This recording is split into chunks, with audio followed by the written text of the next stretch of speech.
Concept ही आपल्याला समजायची. त्यासाठी मी तुम्हाला छोटासा एक्सपेरिमेंट आहे. हे दोन्ही हे जे पेपरचे पीसेस आहेत त्या दोघांचेही मास सेम इक्वल. आता मी समजा काही हाईटवरून त्यांना मी सोडलं तर तुमचं काय म्हणणं आहे, हे दोघंही एकसाथ येतील का वेळा उशिरा येतील ते बघूया. साधारणतः तिथे हवेचा वगैरे जोर आहे, म्हणजे एअरचे मॉलिक्यूल आहेत, तर वारा पण येतोय. परंतु या प्रकारे थांबूया जरा. आज विंडो नाही बंद करून येते त्याच्यामुळे. तर हे आपण खाली सोडले, काही हाईटवरनं हे आपण खाली सोडले तर एकदम हे खाली येतात आपल्याला असं दिसतं. त्यात अजून एक आपण एक करूया. एक माझ्या हातात एक वही आहे आणि माझ्या हातामध्ये 50 रुपयाची नोट.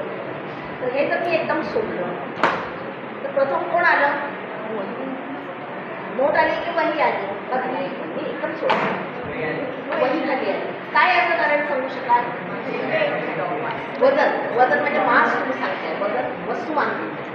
तिचं वेट जास्त आहे कम्पेअर दॅन या नोटीचं हे कमी असं तुम्ही सांगताय. परंतु मी आता असं मी म्हटलं या वहीवरती मी ही नोट ठेवली. परत एकदा सोडूया.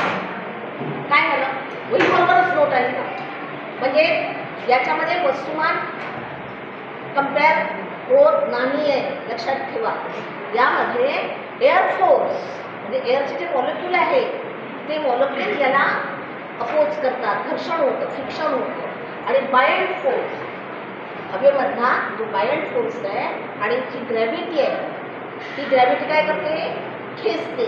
पृथ्वीची जी अर्थची ग्रॅव्हिटी आहे ती खेचते. तसंच तिच्यावर त्या मोठेवरती वहीवरती किंवा या पेपर्सवरती एअरचे जे मॉलिक्यूल आहेत ते तिच्यावरती फोर्स लावतात. लक्षात आलं.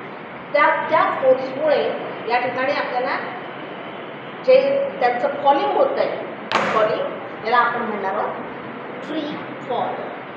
बस.